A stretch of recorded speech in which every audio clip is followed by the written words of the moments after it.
апостол на свободата. Той е герой, където мечтал всички българи да бъдат свободни.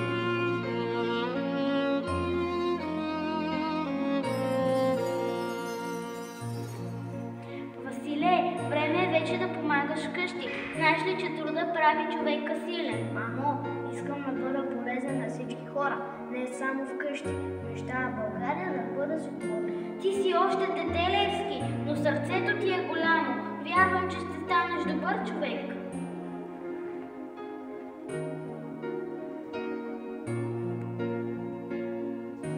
Когато пораснал, Васил Левски станал монах и тогава разбрал, че неговата истинска мисия е да помогне на народа си да бъде свободен. Той се отказа от личния си живот, за да пътува из България и да помага на хората.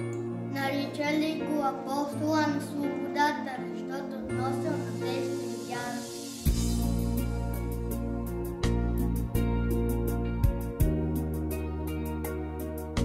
Братя, време да се обединим. Само ако сме заедно, ще може да направим България свободна. Но как ще стане това?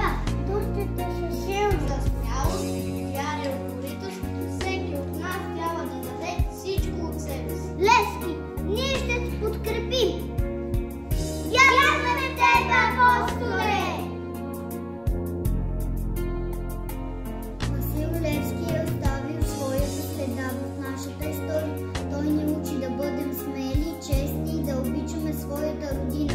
Нека винаги да помним неговите думи. Ако спечеля, печеля за цял народ.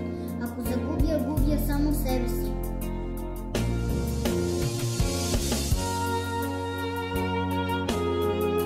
О, майко моя, ти умила, защото е жално тъй мило плачеш. Карай ти бити с проклета, мъчи гроб там, тъй грозно скачиш.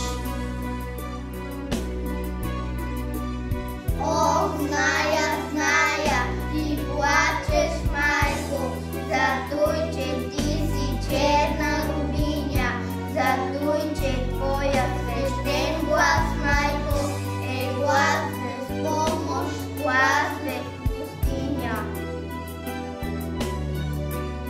Плачи там близо край град София, стълчи, аз видях черно бесило и твой един син, Българио, виси на него със страшна сила.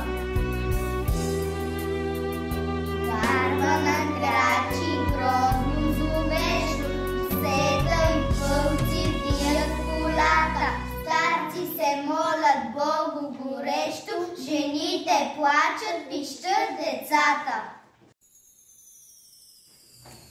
Зимата пее